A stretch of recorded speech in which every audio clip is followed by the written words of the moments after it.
La parole est à notre collègue Philippe Folliot pour le groupe de l'Union centriste. Monsieur le Président, au nom de mes collègues du groupe Union centriste, merci pour l'hommage que vous venez de rendre à notre regrettée collègue Catherine Fournier. Mes chers collègues, Monsieur le ministre des Outre-mer, dimanche prochain, les Néo-Calédoniens sont appelés à se prononcer sur l'indépendance de leur territoire à l'occasion du 3e et dernier référendum d'autodétermination prévu par l'accord de Nouméa. Très vraisemblablement, pour la 3e fois, à la question « Voulez-vous que la Nouvelle-Calédonie accède à la pleine souveraineté et devienne indépendante ?» le non va l'emporter. Que va-t-il donc se passer au lendemain du scrutin? La question se pose avec d'autant plus d'acuité que les indépendantistes ont appelé à la non-participation et fait part de leur intention de ne pas reconnaître le résultat.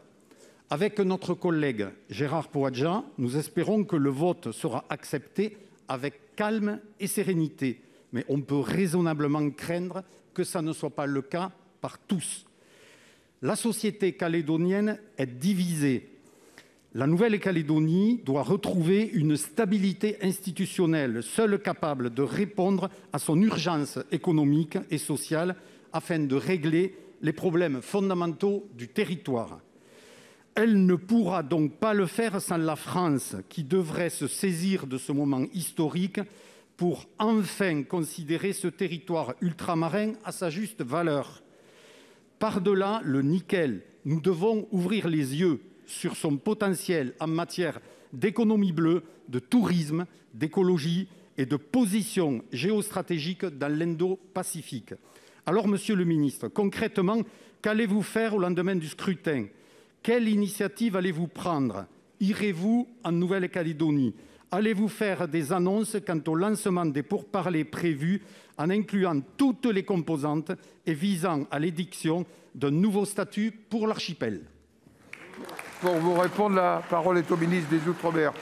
Monsieur Lecornu, vous avez la parole. Merci, Monsieur le Président du Sénat, Mesdames, Messieurs les sénateurs. Monsieur le sénateur, plusieurs choses déjà. Appelez massivement à la participation à ce scrutin de dimanche, car vous l'avez dit, les résultats s'imposeront juridiquement à toutes et à tous, et que personne n'est propriétaire des voix des uns ou des voix des autres. Et donc, nous devons appeler à cette participation massive pour ce 3e référendum prévu dans le cadre de l'accord de Nouméa. Plusieurs thèmes, malheureusement, vont s'imposer très vite à nous.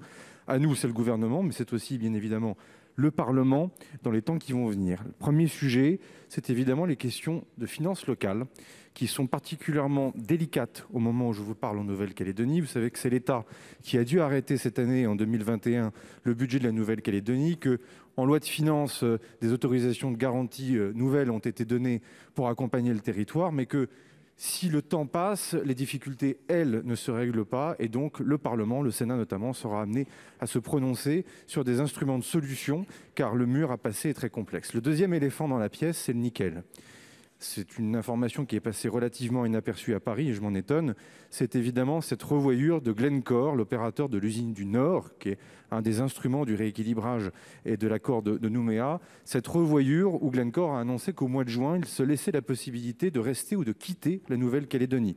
On le sait tous, et on s'en rappelle ici dans cet hémicycle, à quel point le dossier de l'usine du Sud a occupé l'ensemble des décideurs pendant de nombreuses semaines. Donc la question du nickel va de nouveau être un préalable important à la suite des discussions institutionnelles. Troisième série de sujets, vous les avez cités vous-même, les opportunités économiques, les défis sociaux. La réalité, c'est que le calendrier institutionnel, désormais aussi, est déconnecté des attentes profondes de la population, la jeunesse, le foncier, l'égalité homme-femme. Puis enfin, les questions institutionnelles. Je serai amené dès le 13 au matin à me prononcer sous l'autorité du Premier ministre pour redire aussi les engagements que nous avons pris le 1er juin dernier à Paris avec une période de transition qui, au fond, devrait nous permettre de faire deux choses. Sortir d'un binaire dans lequel nous sommes enfermés depuis trop longtemps.